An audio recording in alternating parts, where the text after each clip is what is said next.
I know it. I did it already.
Today's Rosh Lunch and Learn is sponsored by Arlene Glassman in honor of Israel's 77th birthday and wishes for the remaining hostages to come home. Thank you, Arlene. Oh, yeah. Tomorrow we have. I gotta take care of that. Tomorrow we have breakfast. Otherwise, we're going to go crazy with this.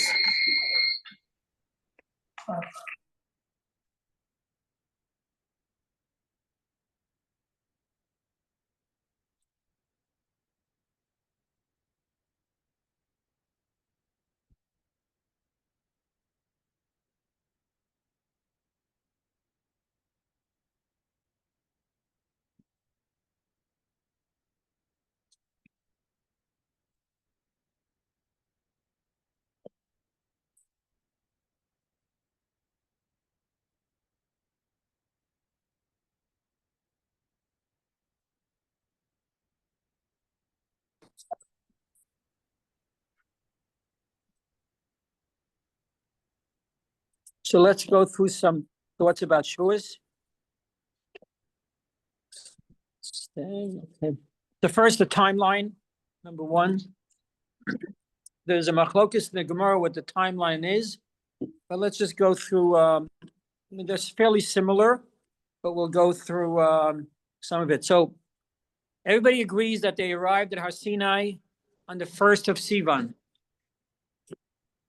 So the first opinion is that it was a Sunday. And then the next day on Monday, Sivan 2, Moshe speaks to Bnei Yisrael, Pasuk 1, attempt to Yuli Mamleches Kohanim V'Goy Kadosh. He tells them, your mission is to become a holy nation. And Bnei Yisrael respond, Vayanu Chol Am Yachdav Vayamru Kol Asher Shediber Hashem Naaseh. We're in. Tuesday, Sivan 3, Bnei Yisrael are given instructions, Rei Hagbalah. Hagbalah is from the word Gvul, means a border, a boundary, that they were not allowed to come near Har Sinai or touch it, right? The pasuk there says, "V'higbalta es ha'am saviv lemor yishamru lachem alos bahar u'negoa katzehu." They were not allowed to touch it. And then on the next day, on Wednesday, Sivan 4, Bnei Yisrael are given instructions about his kadshus, from the word kodesh, which means preparations to become holy. The Kidashtam Hayom Umachar v'chipsusim losam. They had to go to the mikvah. There's not one pasuk. It's phrases from three different psukim. Al tikshu elisha. You couldn't have relations with your wife.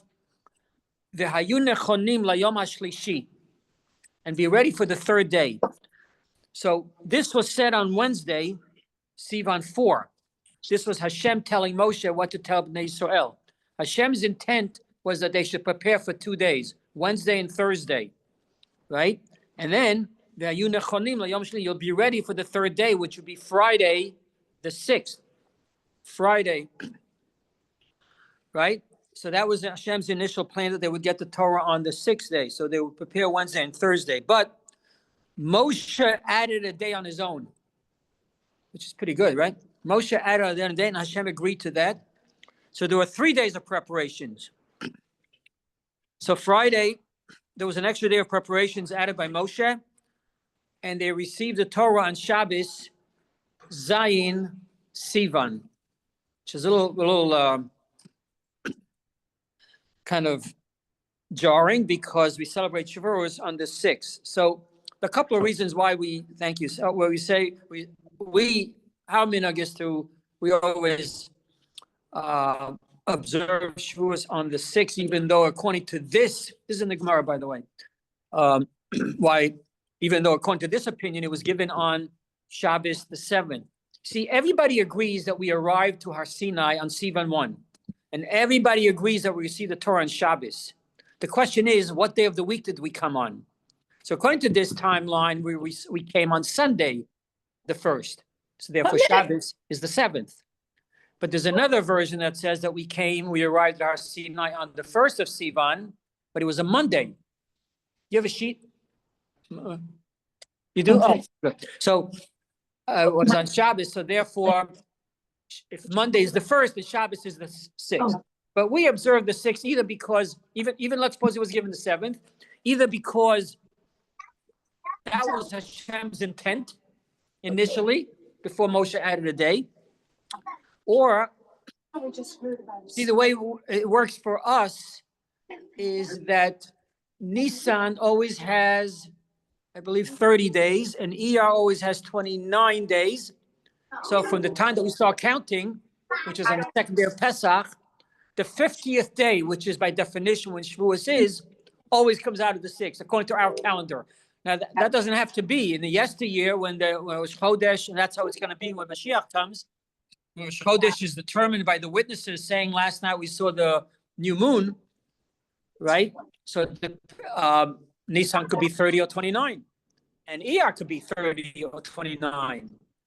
And then the 50th day could be the 5th, the 6th, or the 7th. But for now, in our lives, the 50th day is always the 6th of Sivan. Number 2, why no Chol HaMoed on Shavuos? And similar question is, why Shavuos only one day? Meaning, why isn't Shavuos like Sukkot and Pesach, where there's a Yom Tov in here, and then 7 days later or 8 days later there's another Yom Tov, and in between there's Chol HaMoed? Why isn't that? So there's a lot of discussion about this. So I'm going to give you 3 answers, 3 approaches. One is the Midrash Sifri, which gives an interesting, like a very practical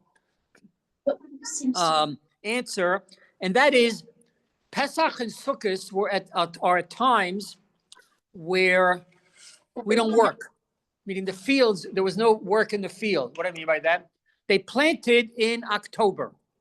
Okay, in the early winter they planted. They didn't cut the wheat, the grains, until, let's say, June time, right? The harvest time. And then they gathered everything in at the end of August. So by mid-Tishrei, everything was in, right? So on Sukkot and Pesach, there was time to have a long holiday, right? But Shavuos is the harvest season, meaning that you have to cut the wheat. So Shavuos, it wouldn't be nice to have, please mute. It wouldn't be nice to have a 7-day holiday and that you can't go to work. So we only have a 1-day holiday. So it's like Hashem's chesed. The Ramban says, I don't know if I can mute, but okay. Yes, okay. Can you? Okay. The Ramban says, Shavuos is really not its own holiday. This is not exclusive to the Ramban. There's a number of commentaries who say Shavuos is really not its own holiday. It's the last day of Pesach, which is an interesting way of looking at it, right? Because what kind of drives them to say that? Because there is no calendaric day in the Torah for Shavuos. It's the 50th day. 50th day of what? 50th day from the 2nd day of Pesach. So it's kind of connected to Pesach. So from that, kind of, you can look at it, it's a little bit out of the box, that you have Pesach, and then you have the holiday of Pesach, and then you have Shavuos weeks later, and the time in between that is Chol HaMoed. Now, unfortunately, it became historically a morning time of Sphira, but that wasn't the intent in the Torah, right? The third answer, and again, I'm going to bring up some questions and thoughts that I did last year too, but this year different answers. because a lot of this is based on a rabbi in Israel who passed away many years ago, Rav Ben Zion Fischer, who wrote some wonderful books on Chumash and Yomim Tovim, a very creative and out-of-the-box thinker. Rav Fischer says, the essence of Shavuos is revelation. Hashem revealed himself to us as a nation. It's not the first time we learned Torah. We learned Torah in Mara. Moshe taught us Torah. But here was the first time of revelation. Revelation took a short time. We couldn't take the intensity of the holiness. We passed out. Some say we died and there was a Tchias HaMesim. Whatever it is, we didn't handle it well. After the first two Dibros, we said to Moshe, we can't hear this voice anymore. It is too intense. And we asked Moshe, you tell us the rest. So it took 20 minutes, a half hour, this revelation. So Rafira says Shavuos should have been just like a half hour. But you can't have a holiday that's part of the day. You can't have a holiday, okay, well, 9 to 10 we'll have a holiday, and at 10 o'clock, okay, go play golf. Practically you can't do that. Luckily you can't do that either. So we have Shavuos as a one day. Those are different approaches because the question is a strong one. Why is Shavuos so different than Pesach and Sukkot? The Torah reading of the Aseret Dibros.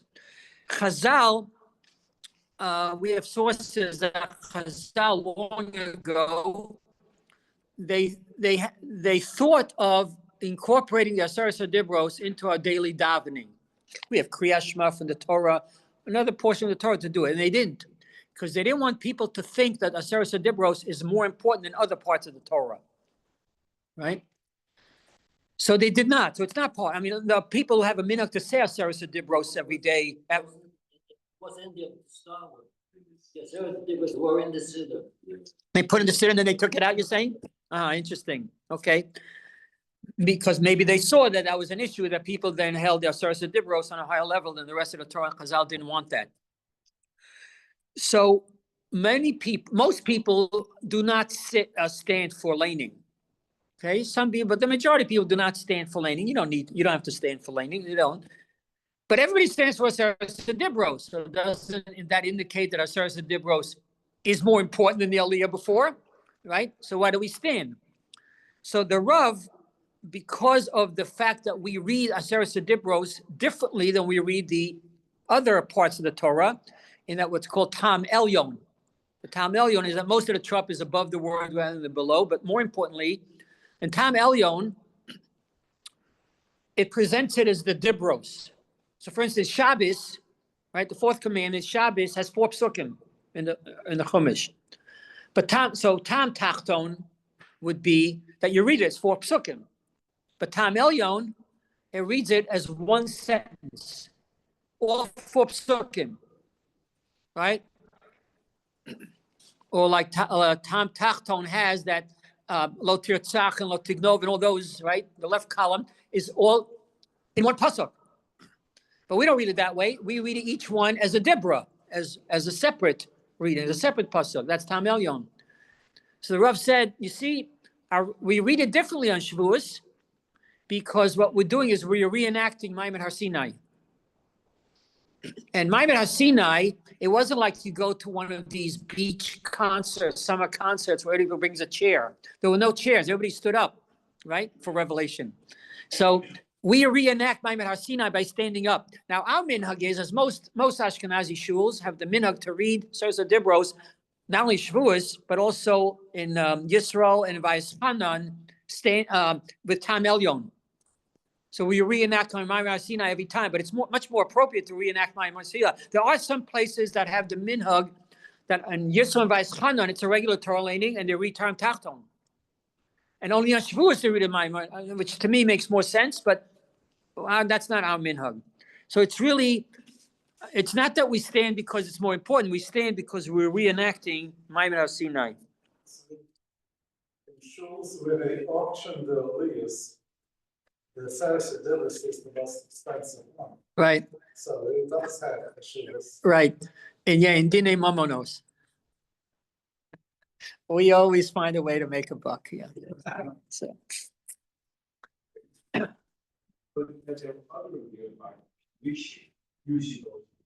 Right. That's business. That's shul business. right? Yeah, I'm gonna wait till Chamishi. What are you kidding me? Yeah. Okay. Number 4, the difference in the holiness of Har Sinai and Har Moriah. Fischer points out very interestingly, Har Sinai was kadosh during Matan Torah. The second Matan Torah was over, then the shofar blew, and they can, the kids could run up the mountain. The Shekhinah left. Har Sinai is an interesting historical site. You don't retain kedusha because of something that once happened. Very important, but something that happened. Yam Suf is not holy. Okay, Shiloh. You go to Shiloh, the Mishkan was there for 369 years. And they know exactly the spot, right? You can walk there. There's no problem. It's not like Harabais, where some say you shouldn't. Well, everybody agrees you shouldn't walk where the Mikdash was, right? The whole argument of can you go up there? Do we know exactly? But if those who claim, yeah, we know exactly where it was, right? So you can walk around. There's Kedusha there. What do you mean? The Kedusha, the Beis HaMikdash is not there anymore. What's the Kedusha? The Shekhinah never left Harabais. But more importantly, the Kedusha of Harabais is not so much about the past. See, Kedusha is not a zecher. Kedusha is not nostalgic. Kedusha is something that's still going on. Harabais is kadosh. There was a Beis HaMikdash there because the Shekhinah has never left. It's still there. And there will be a third Beis HaMikdash there. Okay? We're never going to have any other holy event on Har Sinai, right? So the Kedusha, we have the same concept, so that's Kedushas Hamakom. We have the same concept by Kedushas Hazman, like Shabbos and Yom Tov. Shabbos is Kadosh, not only because long ago Hashem rested on the 7th day and injected that day with Kedusha. Shabbos continues to be Kadosh because there are mitzvos to Shabbos. There's an observance to Shabbos. There's something active still going on Shabbos. And that's why Shabbos is Kadosh and Yom Tov is Kadosh. Things that happened only in the past and then that event finished, don't retain Kedusha because something happened. That's a historical event. Number 5.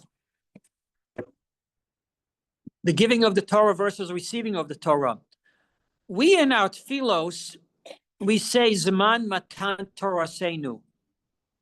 Why don't we say Zman Kabbalas Torasenu? Why are we focusing on the giving and not on the receiving? After all, Pirkei Avos starts, Moshe Kibel Torah Misinai. Kibel, and we don't say Hashem Nasan is a Torah Misinai. And in Pirkei Avos, we focus on the Kabbalah. So why not Zman Kabbalas Torasenu? And that's because Har Sinai, the Efsin, like I said before, see, Har Sinai is not the first time we had a formal Torah learning.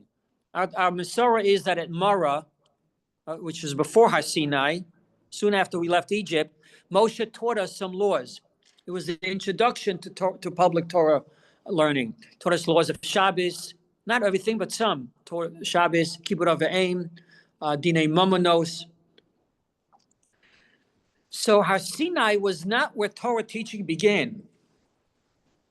The unique aspect of Har Sinai is that it was the first time as a nation we heard Hashem. It was the first time, that's the aspect of revelation. It's the first time that Hashem, so to speak, introduced himself to us, not through Moshe, but Hashem himself. So the significance of Har Sinai is that Hashem was there giving the Torah. And therefore the emphasis is on Zman Matan Torasenu.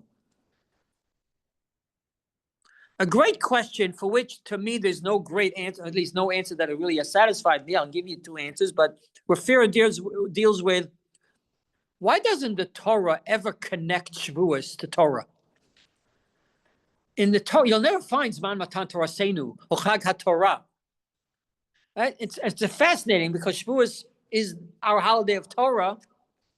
The Torah never connects Shavuos, right? The Torah refers to Shavuos as either Chag HaKatzir, the harvest holiday, Yom Bikurim, first fruits holiday, very agricultural, nothing spiritual or holy, right? Nothing about Torah. It's a remarkable Yeah, On top of that, this question is really, at least today, there used to be, the way some English, there's no mitzvah today. If you look anywhere in Shavuos, any mitzvah to do. there's no mitzvah, right? That's very good, right? In the Torah, the only thing that was unique about Shavuos was the Shtei HaLechem. There's a special korban. But right nowadays, there is no mitzvah. Right. Absolutely. Right, absolutely.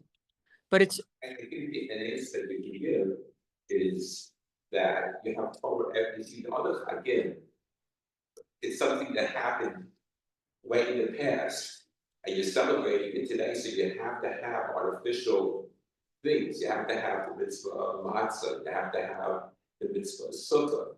But today, I mean, Torah is with us every single day. very good. It's That's- there every time. Right. We have to guard that alive. Right. That's the second answer, that because the Torah, Dafka is sending the message, we don't want there to be a day of Torah. Because Torah is every day, lest you think. Mother's Day. We don't need a Mother's Day. Every day, right? So Mother's Day is every day, right? What about Father's Day? That's only once a year. Mother's Day is every day, and Father's Day is only once a year. Is that what you're saying? But maybe also just an aside, the giving of the Torah, anyone can give anything.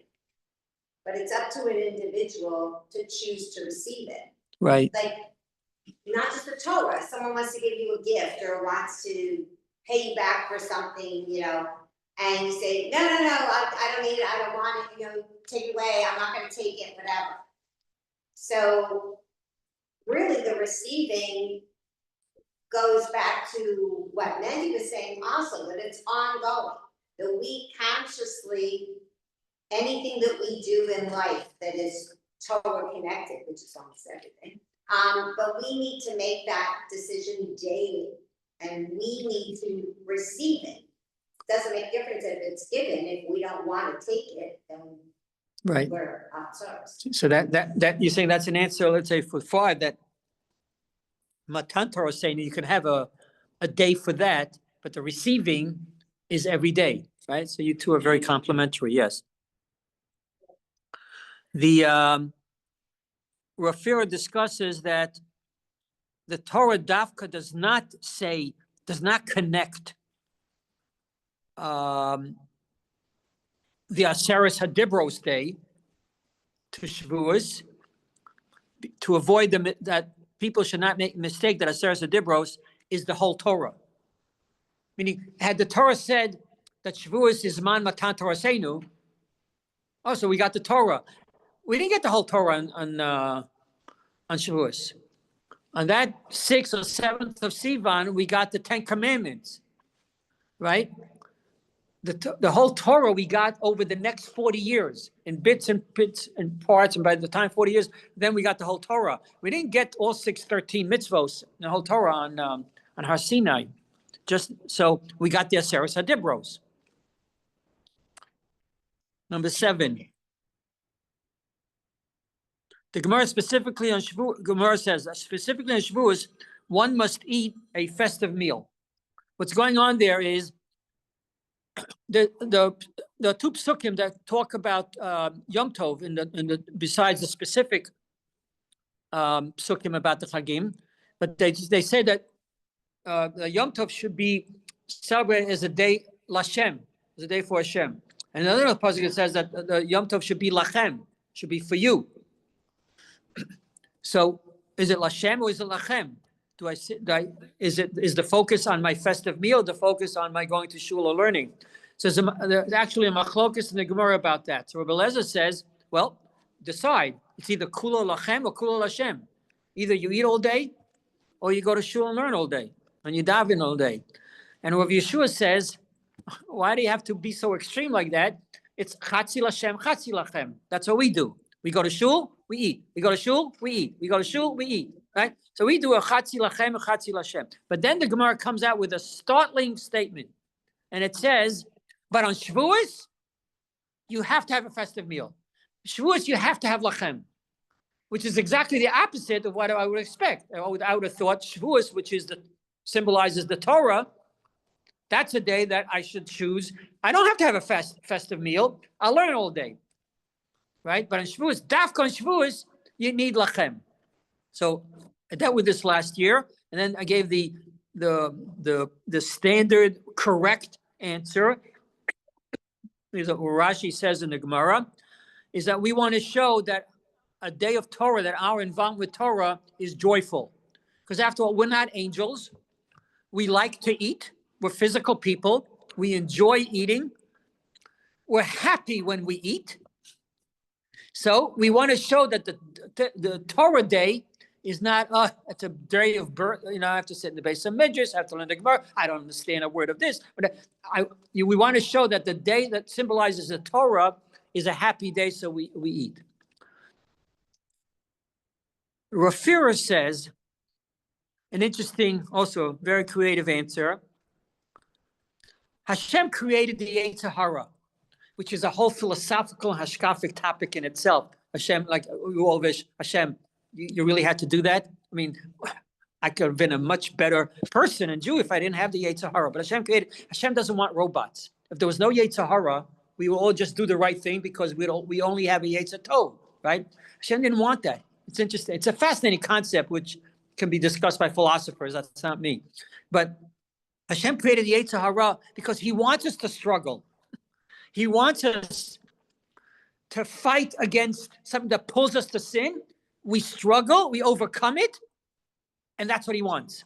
Hashem did not want perfect robots doing everything good, right? But Hashem also created the antidote to the Yetzer Hara, and that's Torah.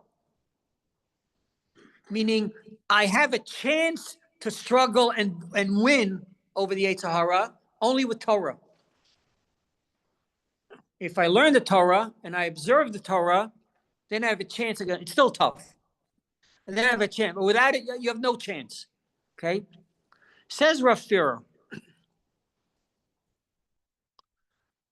the physical world, whether it's the beautiful Rockies, whether it's a great steak, whether it's physical pleasure, is for us to enjoy. The Torah wants us to enjoy it. Okay? But with the limitations and restrictions and the boundaries of Torah. So on the day that we celebrate the Torah, we have dafka lachem, because it's the Torah that allows us to remain kadoshim, to remain holy, and yet have a festive meal, and yet enjoy physical pleasure, right? Which is very different than the Christianity, right? So that's why on Shavuos, specifically in Shavuos, you have to have lachem. Let's do a little bit Megillas Rus, Shavuos and Megillas Rus, number 8. Why Megillas Rus, dafka and Shavuos? What's the connection? So one is the time of the season, the harvest season, which is Shavuos. And Megillas Rus, it tells us that Naomi and Rus returned from Moab back to Beis Lechem, b'tchilas ketzir hachitim. It was the harvest season. They came back around June time, May, June. 2. This I saw in writing, so I'll just tell you it's cute, but I don't relate to it at all. I'll tell you why. Because it says at Har Sinai we received an additional 606 mitzvos because there were 7 mitzvos b'nei Noach, which applied to every person on the face of the earth. That was given before in stages, and then so that's 7. And then we got the other 606 at Har Sinai, which is the gematria of Rus. So that's why it's cute. But the point is, we didn't get, right? That's why I don't personally, it doesn't resonate with me. I mean, the gematria is cute, right? But we didn't get 606. We got Aseres Adibros, which is, I think, is 14 mitzvos. But we didn't get 606. But it makes the point. Okay. The main reason probably is that number 3, Shmuel wrote Megillas Rus to legitimize King David, who was born and died on Shavuos. What's this all about? Because there is a lotas saying in the Torah of Lo Yavo Moavi Bikal Hashem. Now, even though that sounds that they cannot convert, that doesn't mean that. Chazal tell us. It does sound like Hashem, he cannot enter the congregation of Israel. It sounds like he can't convert, but there is no issue on anybody to convert. Meaning anybody may convert. He can be the world's greatest Russia, right? A Nazi can convert. Anybody can convert. No limitations. Okay? But there are limitations on who can marry a regular Jew, a person who was born Jewish. And Moavi, an Ammoni, can never marry a Jew. Never. He can marry another convert. So lo yavo, right? So therefore, that's the way it always was. What? Very good. So, but that's the way it always was. If you came from Moab, you couldn't marry a regular Jew. The Beis Din of Boaz, enacted a new law. That which the Torah says that a Moavi cannot marry a regular Jew, that applies only to males. That was a new law. That was a rabbinic law. From the Torah, a Moavi can never. Boaz and his Beis Din reinterpreted that statement. It's Moavi velo Moavis, or lo Moaviyah. Okay? So now a Moaviyah could. Now, generations later, after Rus, 4 generations later, David is ascending to power and he's going to be the next king. Not everybody, he was very popular, but not everybody liked David. So some very influential people said, I don't think he has a right to be king. And then a very influential person says, you're discussing whether you should be king or not? I'm not even sure he's Jewish. David HaMelech. Because you know who his great-grandmother was? His great-grandmother was a Moaviyah. Moavi cannot marry. I mean, his whole lineage is tainted. Shmuel then wrote Rus to legitimize David HaMelech, to say, what are you talking about? Don't you remember the enactment of Boaz, Beis Din 4 generations ago, that said, oh, that applies to a male. Rus was perfectly okay to marry a full Jew. So when Boaz did this, he did it before he had Rus? Before. Well, so he did it, because that was a little bit of a problem. Right. Before. Yeah. On Shavuot, number 4 is that on Shavuot, we want to read, it's the holiday of Torah, so of Tanakh. So you want to read Chumash, the Parsha, Navi, the Torah, and Kesuvim. So Rus, why Dafka Rus? Well, you'll say, well, it's the only Megillah left. No, there's one reason left. It's that in the listing of Kesuvim, in one listing of Kesuvim, Rus is the first. Like they mentioned the Megillah's first, they mentioned Rus first, whatever. But number 9. This I found very interesting. This is by Rav Mirsky, who wrote some very interesting svarim on the holidays. The hidden hand of Hashem in Megillas Rus, meaning, you know, it's a very famous topic, that the hidden hand of Hashem in Megillas Esther, right? Hashem is not mentioned Esther, and everything, there's nothing supernatural that occurs in Megillas Esther, but things are so coincidental about timing and places. Well, there's also these, quote, divine coincidences in Megillas Rus, and I mentioned just 5. 1, when Rus arrived in Beis Lechem, according to the Midrash, Rashi quotes it in the middle of, in Rashi 119, that Boaz's wife died. Even though at that time a man could marry more, but suddenly, a kind of space opened, or position opened, right? 2, when Rus goes to gather wheat, she ends up in Boaz's field. Oh, wow, how did that happen? I mean, there are many hundreds of fields, right, in the area, and she went to Boaz's field. Wow, what a coincidence. Number 3, Boaz happens to come to the field the day Rus is there. Right? It's another coincidence. 4, Boaz is willing to marry Rus, although his uncle refuses. Remember, Boaz tells her, I'll marry you, but first I have to clear it with my uncle. If you see at the bottom of the page, so Nachshon ben Aminadav, famous Nachshon ben Aminadav, right? So he had 4 sons. Everybody agrees, by the way, on the 3 sons. I just saw that he had Salmon, who was the father of Boaz, Elimelech, Naomi's husband. Then there was this Ploni Almoni, also known as the Goel, the Redeemer. And then there's, according to some, a 4th son, Naomi's father, which would make Boaz and Naomi cousins, first cousins. But so Boaz was referring to his uncle Ploni Almoni. He was saying because there was supposed to be a redemption of the field to buy Elimelech's field and a yibum. In those days, yibum was not only a brother, but any relative could do yibum. Okay, so so he said, well, but if it had to be done, it's going to have to be the uncle because he's closer. You see, because Ploni Almoni is Elimelech's brother. I'm just a nephew, Boaz said. So if you're going to buy his field, and the yibum is because Rus had been married and didn't have any children, right? So you're going to be do yibum for the dead machlon, right? So Boaz said, if he refused, he has first rights on you. Rus said, right? He told Rus, if he doesn't, then I'll do it. But it was interesting that Boaz agreed to do it. Now, just a little bit of a tangent. Why didn't Ploni Almoni want to? Right? I mean, all the pictures that I've ever seen, Rus was a beautiful woman, right? So why didn't he want to marry Rus? He did. So you could say, well, maybe he didn't know the law of Boaz's Beis Din, that a Moabite, that he could marry a Moabite. But he knew it because it was his nephew who made the law. So he probably knew it, right?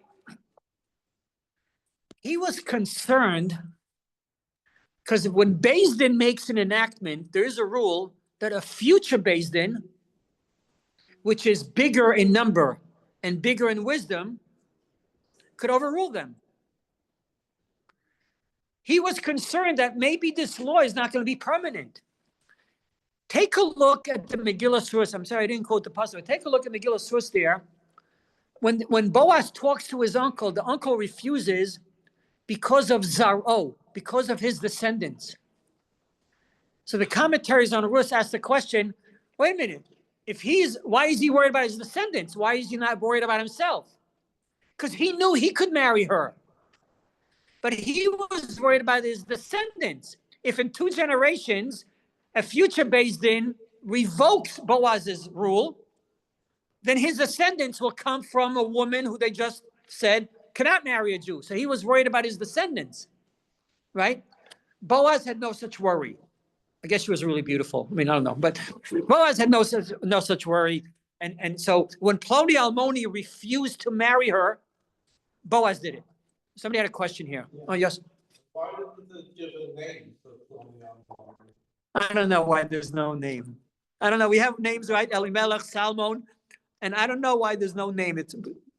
Some say his name was Tov. If you look at the Psukim, you could read the pasuk that Tov it's not an adjective that means good. It can also be read as that's his proper noun. That's his name. So some say will tell you his name was Tov. Oh, okay. And let's just finish now with number 10. Something very interesting. There's also a whole very fascinating topic, which is probably a shiur unto itself, that the Mashiach's ancestry is not so nice, right? Because Rus is a Moabite. Moab is a product of Lot and his daughter. That's not nice. That's incest. That's not nice, right? And Boaz, his lineage is from Yehuda and Tamar. Yehuda had a relation with his daughter-in-law. That's not nice, right? Why is that? I mean, why is it? I mean, obviously Hashem knows what he's doing, right? But why is that? And we try to understand. Not that we know the reasons, but we try to understand. So Rav Mirsky gives a very interesting answer. He starts off by saying, first, let me ask you, why did Hashem arrange it so that the Yud Beis Shvatim, these 8 of the 12, should come from 2 sisters married to 1 man? That's not nice. When I say not nice, that's not the law. You know how to do that. You know how to marry a sister while the first sister is still alive, even if you divorce her. You marry a woman and then you divorce her, you're not allowed to marry her sister. Yaakov was a from Jew, right? And he married Rachel and Leah. So that's the whole discussion itself. If the Avos kept the Torah, how did Yaakov marry 2 sisters? whole discussion of itself. But leave that alone for now. Why does Hashem arrange that? That 8 out of the 12 Shvatim, these are the Shiftei Ka, right? Should come from 2 sisters married to 1 man. So Mirsky says, Kedei levalbel es hasatan. Okay? Why? To confuse the Satan. The Satan's mission is to ruin good things, to cancel Kedusha. But he picks his battles. If something doesn't look like it's going to lead to Kedusha or to anything good, the Satan is not going to spend time and energy on that. He goes to where it looks like, oh, this is going to really be holy. So that's the concept of Kedei levalbel es hasatan, meaning the Satan says this marriage of a man and 2 sisters, nothing's good is going to come out of that. That's against the halacha, right? So the Satan is not going to fight it, right? Satan is not going to fight it. So sometimes he says Hashem does things where he knows that the Satan, I mean, I say the words, but the concept is overpowering because it's as if Hashem has to worry about the Satan. Yeah, and I mean, so that's why you need somebody really very well grounded in philosophy to understand that, which I'm not. So Hashem, just like Hashem made arrangements for that, I mean, also think of Amram and Yocheved. You're not allowed to marry your aunt. Amram married his aunt. Yocheved was his aunt, right? It was his father's sister. You're not allowed to marry your aunt. And what came out of that? Moshe, right? So it's amazing that out of things that we would consider pasnish, holiness and greatness comes out, right? So just look at this. So the Malbim says, right? If you look, the pasuk I gave you in Rus 4:11, when Boaz is about to marry Rus, so all the people give Boaz a bracha. Look at this. This is the bracha they give him. Yitain Hashem es ha'isha, Rus. Baal Beisecha, who's coming into your house, Kerachel v'chaleya, asher banu shteihem is Beis Yisrael. Nice bracha. But what happened to Sarah and Rivka? Meaning, they want to give him a bracha. Your house should be like the Yemahos. What happened to Sarah and Rivka? Why Kerachel v'leya? Right? So the genius of the Malbim, that's where Rav Mirsky gets it from. He says, it's true, Rus may not have the greatest lineage. There may be something, as I kind of, not nice about this, right? But your future, you and Rus should build a house like Rachel and Leah. Even Rachel and Leah, that marriage is, something not right about it, in that you have 2 sisters married to 1 man. Right? And what came out of it? Shiftei Ka, right? Asher banu shteihem es Beis Yisrael. So too, you should build the Beis Yisrael. That was the bracha to him. Just like Rachel and Leah, Boaz and Rus. Boaz came from a man and his daughter-in-law. Rus came from a father and his daughter. Great things can still happen, right? And that was the bracha to them. By the way, I wanted to skip. I skipped in number 9. I skipped number 5. That Hashem's hand. I just saw that because that's also good. Rus was married to Machlon for 10 years and no kids. She's with Boaz, who's 80 years old. One night, and she has a child. She gets pregnant. That's also Yad Hashem, right? Yeah. Sarah and Rivka, you have a problem because Sarah had Ishmael and had Esau. So I understand, but there was nothing wrong with the marriage of Sarah and Abraham. There's nothing tainted. There's nothing not nice about that. Yeah, she gave birth to a son who went off the derech, right? Yeah, but oh, you're saying that's why they gave the because we don't want you to have any kids who go off the derech. I say, okay, so that's nice. That's good. You should build your house like Rachel and Leah.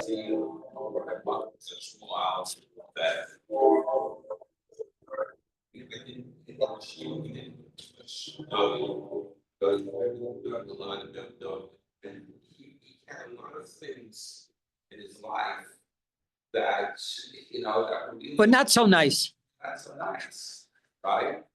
But he did, and yet he also then had this fuss of getting Shlomo Melech Right, to build a base on Israel. right, But it's also, it's another, from that same lineage. right. You sin and you do tshuva, you're golden. Yeah. Right? We don't expect anybody not to sin. We don't expect perfection. We do expect you to feel sorry about it. Right? Or at least just not to repeat it. Some people say it's not my fault, but people take responsibility for it. Right. Okay, stop here.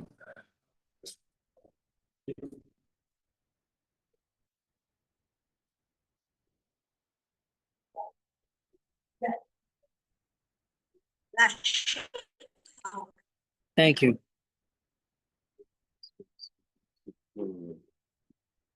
Oh, I'm sorry you didn't have